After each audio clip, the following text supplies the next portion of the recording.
umaga po sa ating lahat. Morning.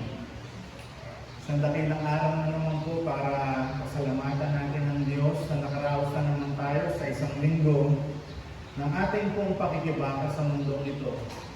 Kaya ko po nabanggit na isang pakikibaka sa dahilan marami po tayong pinagdaanan. Marahil ang isang linggong ito ay lubhang napakahaba dahil marami po tayong naging karanasan at marami pong dumaan sa ating mga kaisipan, mga katanungan at mga bagay na hindi po natin lubusang maintindihan. But nevertheless, as a Christian, tayo po'y nagtitiwala na ang lahat ng ito ay alam ng Diyos at alam niya ang tamang solusyon sa lahat po ng ating mga pinagdadaanan. Yun po ay tinatawag na pananampalataya. Faith is the substance of things hoped for and the evidence of things not seen. Yan daw po ang katunayan ng mga bagay na hindi natin nakikita.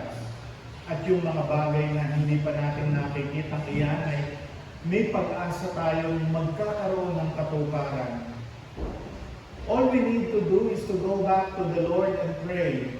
Ating idulog sa Kanya, ating pong mga karaingan, ang lahat ng mga bagay na hindi natin kaya unawain, inibigyan ng solusyon sa ating pong buhay. Because the Bible says, for what is impossible with man is possible with God. And as a redeemed of Christ, wala po tayong ibang gagawin o maaaring magawa maliban na pasalamatan natin ng Diyos sa lahat po ng ating mga pinagdadaanan. Dahil alam natin na sa kabila ng mga pagsubok na yan, ang Diyos ay nandiriyan. Alam niya ating mga pinagdadaanan.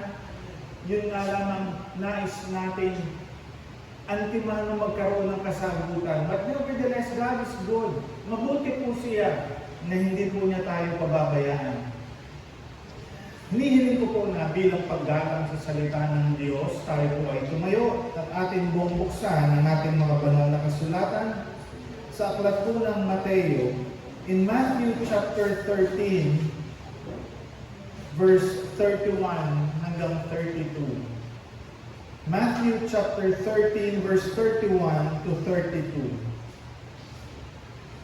Another parable put he forth unto them, saying, The kingdom of heaven is like to a grain of mustard seed, which a man took and sowed in his field, which indeed is the least of all seeds, but when it is grown, it is the greatest among herbs, and becometh a tree, so that the birds of the air come and lodge in the branch thereof. Ito po ang salita ng Diyos na mananatili magpakailanman. Tayo po muna yung at tayo manalangin. Dakila't mapagpala naming Diyos, salamat po sa patuloy ninyong gabay at patnubay sa bawat isa sa amin, sa mga paglakad po namin na naging kalugod-lugod sa inyo, at paghingi ng tawad sa mga paglakad namin hindi naging kalugod-lugod, Panginoon. Patawarin nawa po ninyo kami. Ngunit sa araw po ito, nais po namin idulog sa inyo ang aming pong karaingan, ang aming pong buhay, para hindi lamang po para sa aming mga sarili, kundi para po sa aming mga kapatid. Alam po namin, Panginoon, na kayo lamang po ang aming malalapitan, ang aming Diyos na pwedeng tumugon sa lahat po ng aming mga katanungan at magkaloob po ng kasagutan sa aming mga pangangailangan.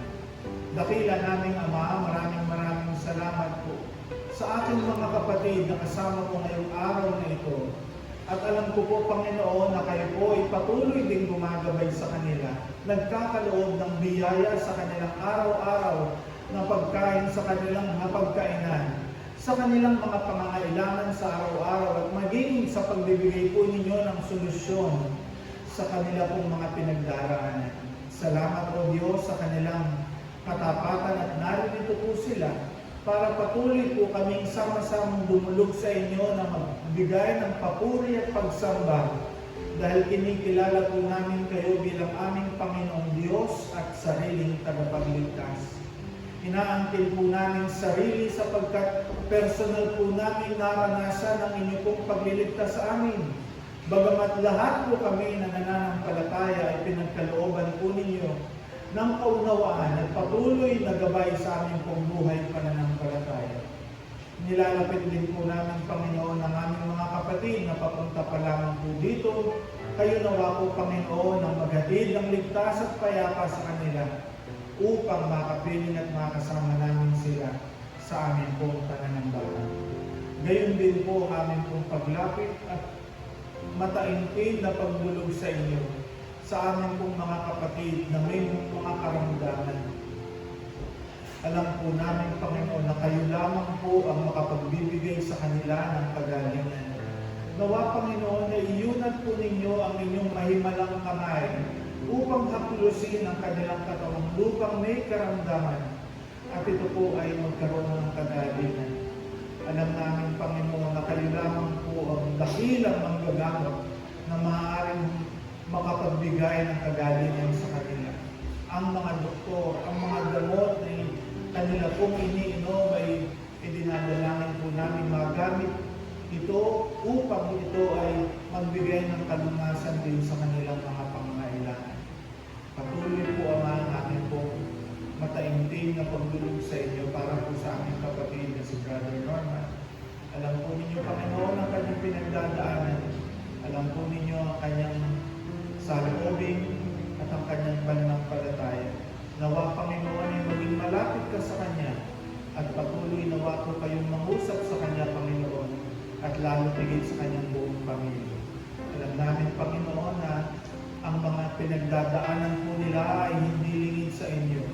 Kaya nga kami po'y lumalapit at patuloy na humihiling ng kagalingan para sa aming kapatid. Nawa, Panginoon, maging malapit po kayo sa kanya palagi at ang kanyang pagdadaanan ay patuloy po nawa ninyong bigyan ng gabay ang mga doktor.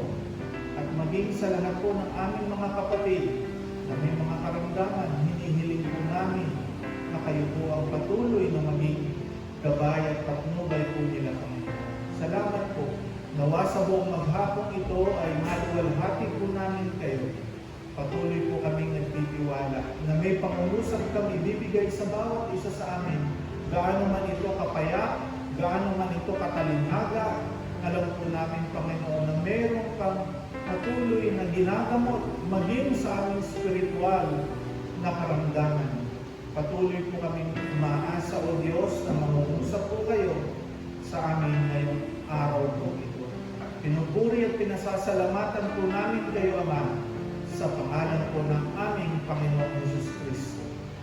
Amen at Amen. Manatili po tayong nakatayo at awitin po natin, Since I have been redeemed, mula nang tayo po'y makakilala sa ating Panginoon.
Tunay na po, since we have been redeemed, we will glory in His name. Kaya nga po meron tayong sinasabing, to God be the glory. Kung maaalala po ninyo last Sunday, atin pong pinalakay, it will be glory for me.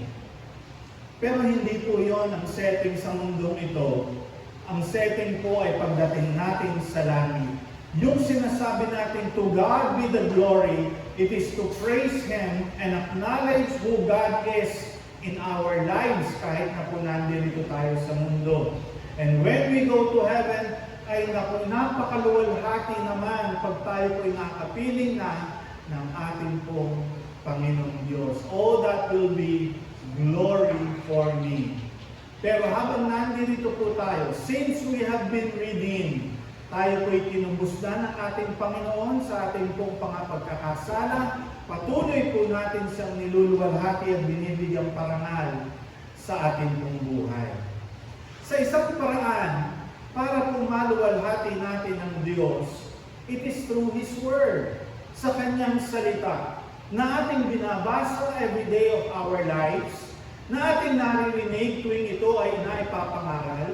Ito ay ating sinusuri sa tuwing tayo po ay nagkakaroon ng mga pag-aaral at Bible study sa iba't ibang pong mga pagkakataon. Itinuring po ng banal na salita ng Diyos na ang klase ng lupa, the different kinds of soils, represents the hearts of the people, ang puso ng mga tao.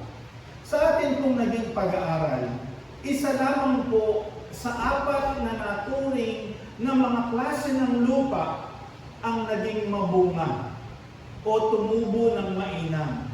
Yun nga po ay yung binhi na naiyasik sa isang mabuting lupa na nagbunga ng 30, 50 at 100. Limitless ang magiging bunga kapag ang salita ng Diyos ay naitanim po sa mabuting lupa.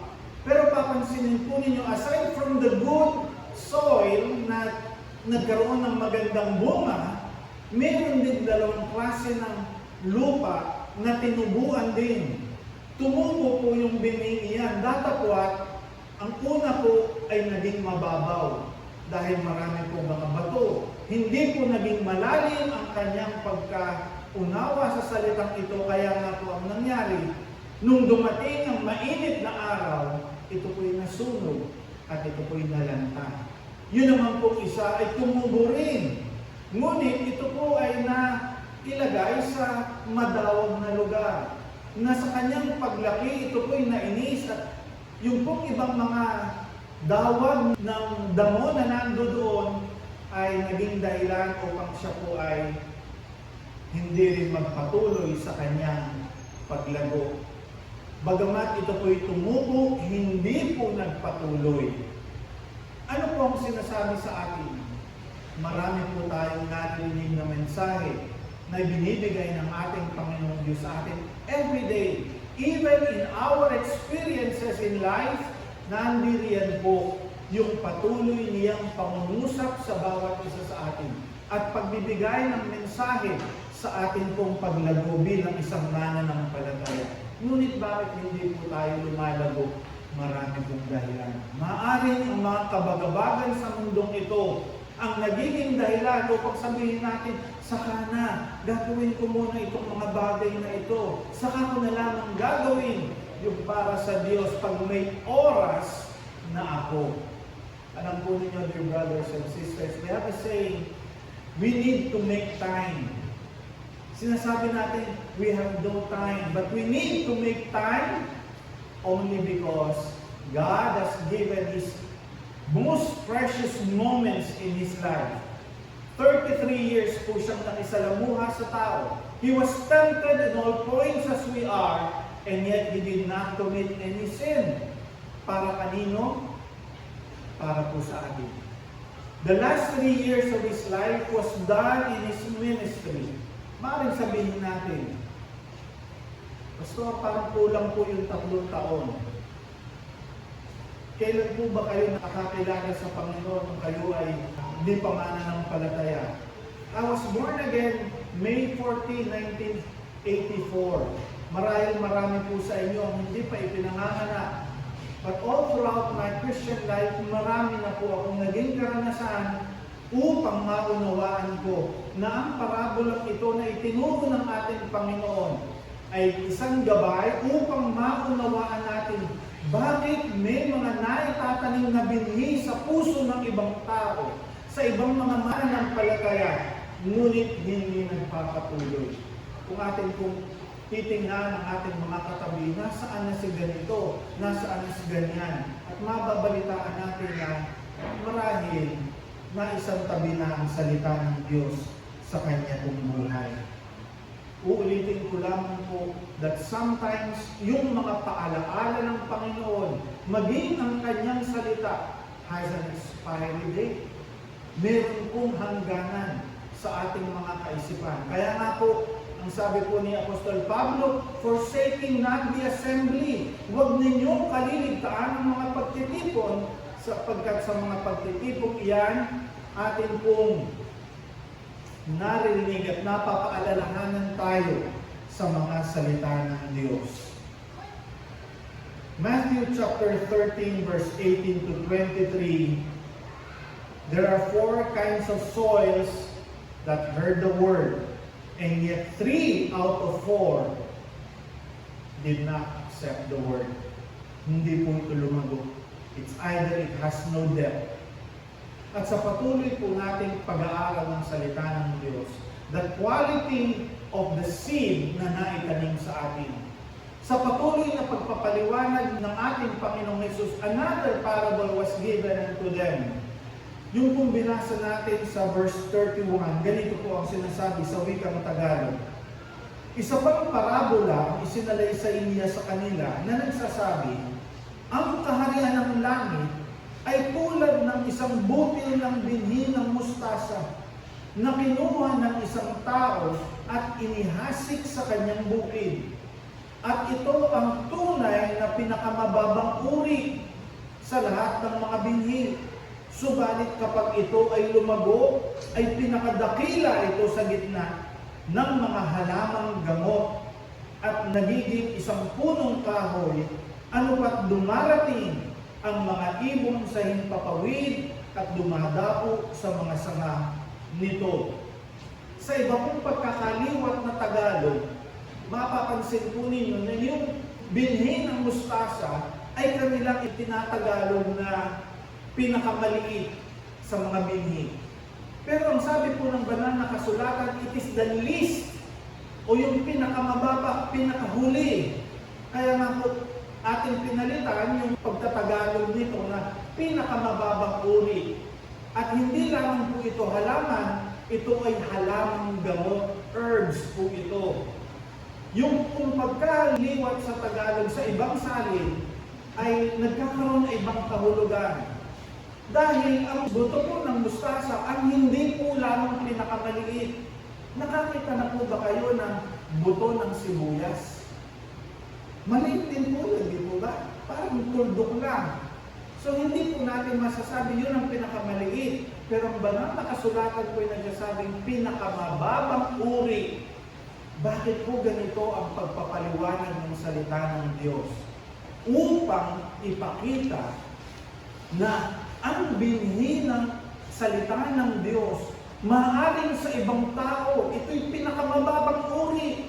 Kapag kayo pinahahayag ang salita ng Diyos, ay, saka na.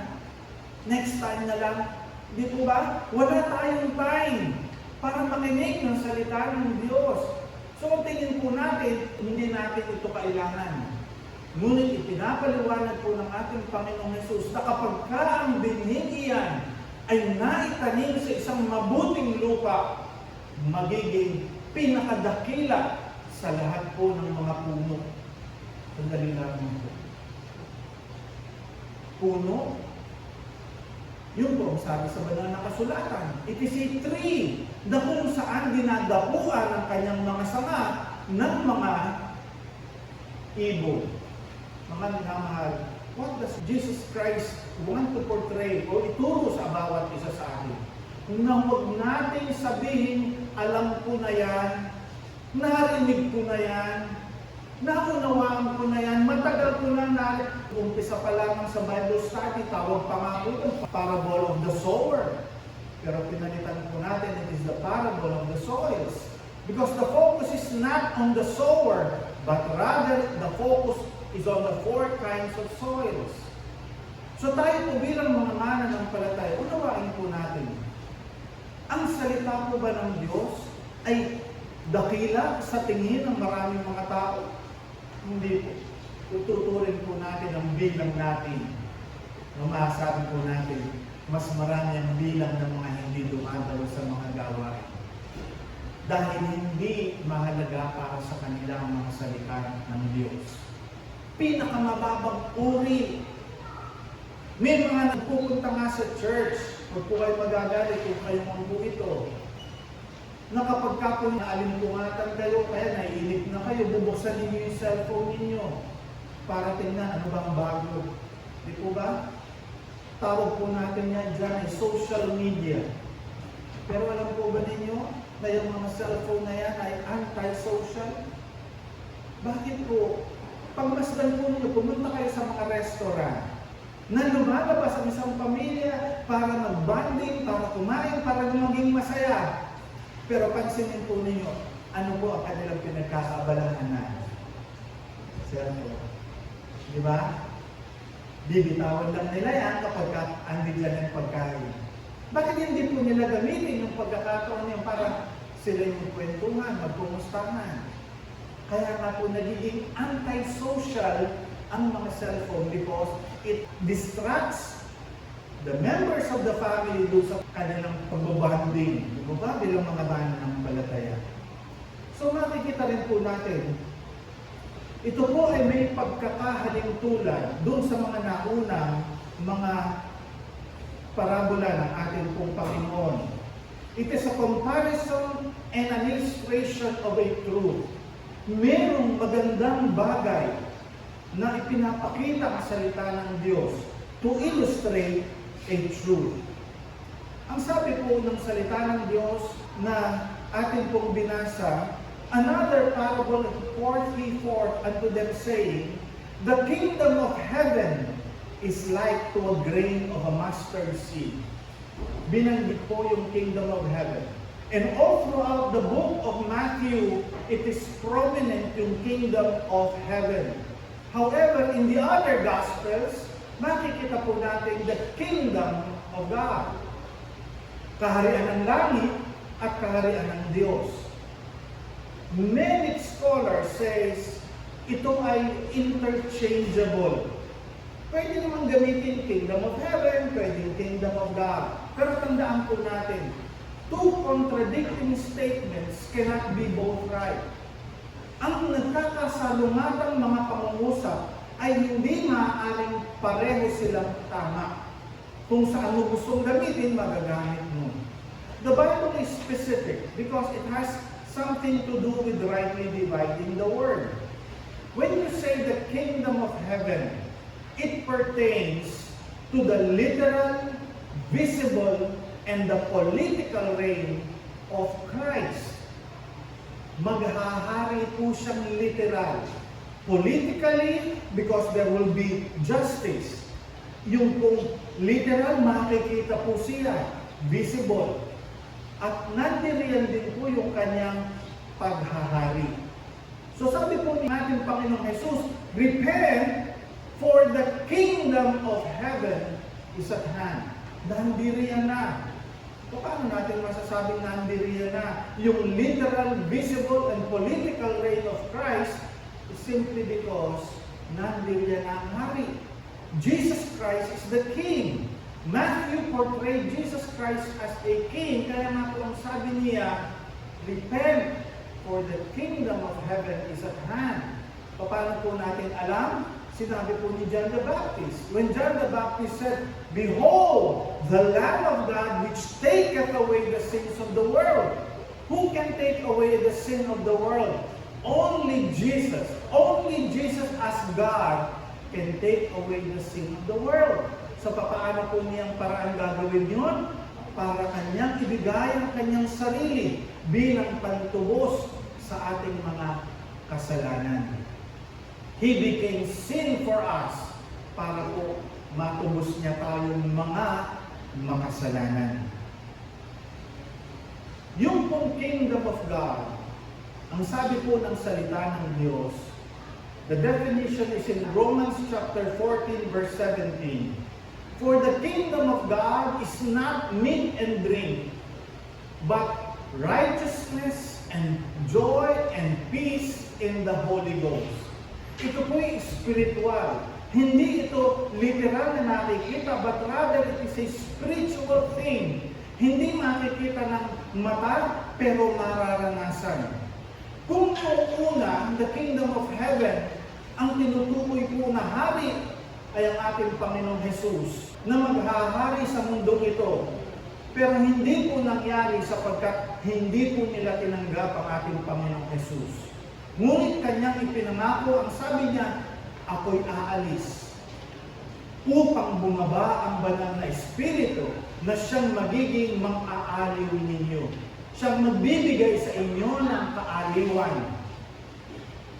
So, ang nangyari po, nung ang ating Panginoong Jesus ay mag-resurrect, when He resurrected from the dead, pansinin po ninyo in the book of Acts chapter 1, Jesus Christ spent 40 days, 40 araw siyang nakasama ng kanyang mga disciples at tinuruan sila patungkol sa kaharian ng Diyos. It is now the kingdom of God. Bakit po? It is to prepare them for the coming of the Holy Spirit that will guide them into all truth. Na magbibigay sa kanila ng gabay sa kanilang pamumuhay bilang mga mananampalataya. So a Christian can be called a spiritual Christian kapag ka po ang banal na Espiritu ang nananahan sa kanyang buhay at siyang gumagabay sa kanyang buhay para masabing siya ay isang spiritual na tao. Hindi lamang po dahil, naniniwala naman ako sa Diyos, spiritual na ako. Ako naman ay nananalangin, spiritual na ako. Ang ibig kong sabihin ng isang spiritual Christian is when the Holy Spirit resides in the life of every believer. Sa buhay ng bawat mananampalataya ay nandoon, nararanasan natin, ginagabayan tayo ng banal na Espiritu. So dito po sa Kingdom of Heaven and the Kingdom of God are not interchangeable. Hindi po natin ito pwedeng sabihin, pwede natin gamitin ito dito, pwede natin gamitin diyan. What is the famous quotation in the Bible na mababasa po natin yung Kingdom of God? John chapter 3 verse 3. Sabi po, unless a man be born again, he cannot see the Kingdom of God. Ano po ang sinasabi niya? Hanggat hindi ka maipapanganak na muli. Anong tinutukoy ng ating Panginoong Jesus? This is a spiritual regeneration. Ikaw ay isang bagong nilalang na ipapanganak kang muli upang maranasan mo ang paghahari ng banal na Espiritu sa iyong buhay. The most important part of our Christian life is the Word of God. Amen? Kung walang banal na salita ng Diyos, paano natin maunawaan ang lahat ng yan? You go to psychology, you go to motivational speaking. Pakinggan po ninyo si Joel Austin. These are motivational speakers. Where is the Word? Nasaan ang salita ng Diyos? Are they quoting verses sa kanilang mga itinuturo? O ito ay isang mga psychological statement to make them feel good sa kanilang buhay? Alam po ninyo, sometimes the Word of God does not make us feel good. Hindi yung feel good theology. Nalalabas tayo, I'm blessed. Kasi meron ka ng plano ng Diyos sa atin. There is a destiny. Alam po ninyo, the destiny of a believer is not anything on earth, but rather nakahanda yung sa langit. Since I have been redeemed, I have a place there in heaven na nakahanda na sa akin.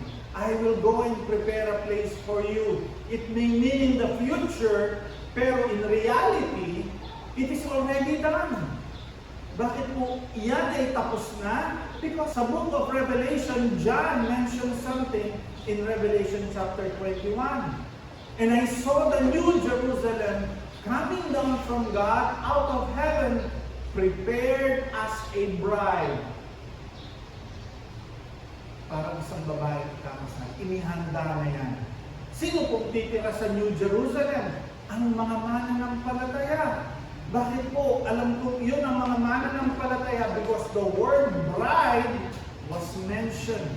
At ang mga bride ni Kristo ay ang kanyang church.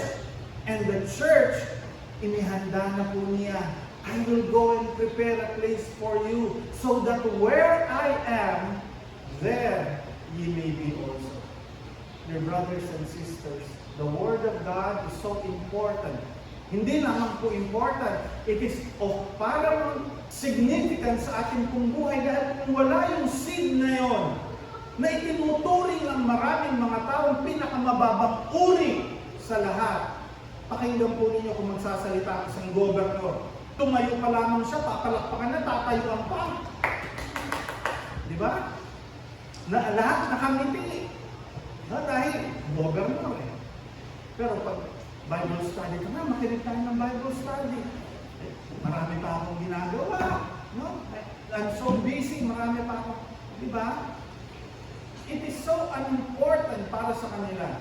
Sa isang magsasaka, kapag ka nabalitaan niya, meron ka ng ganitong klase ng binhi. Kung ikayo ay farmer, a rice farmer, meron kayong nabalitaan bagong labas na uri ng isang binhi na hindi lamang po 80 kaban ang inyong aanihin sa loob ng isang hektarya.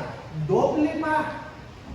Isipin po ninyo yun, aani kayo ng 160 kabans in 1 hectare. Hindi po ba hahanapin ninyo yun? Hindi po ba? Kahit ng doble yung halaga, bibili ninyo dahil you will yield a lot. Pero ang salita ng Diyos, ganun po ang kanyang pakahulugan. It is the least, pinakamababang uri sa tingin ng tao. But when it grows, it will be the greatest of all herbs. Bakit po herbs? Ano po bang nagagawa ng isang herb? Di po ba nakapagpapagaling? Di po ba? Yung mga amalaya, mapapait yan. No? These are the kinds of herbs na atin pong alam ngayon.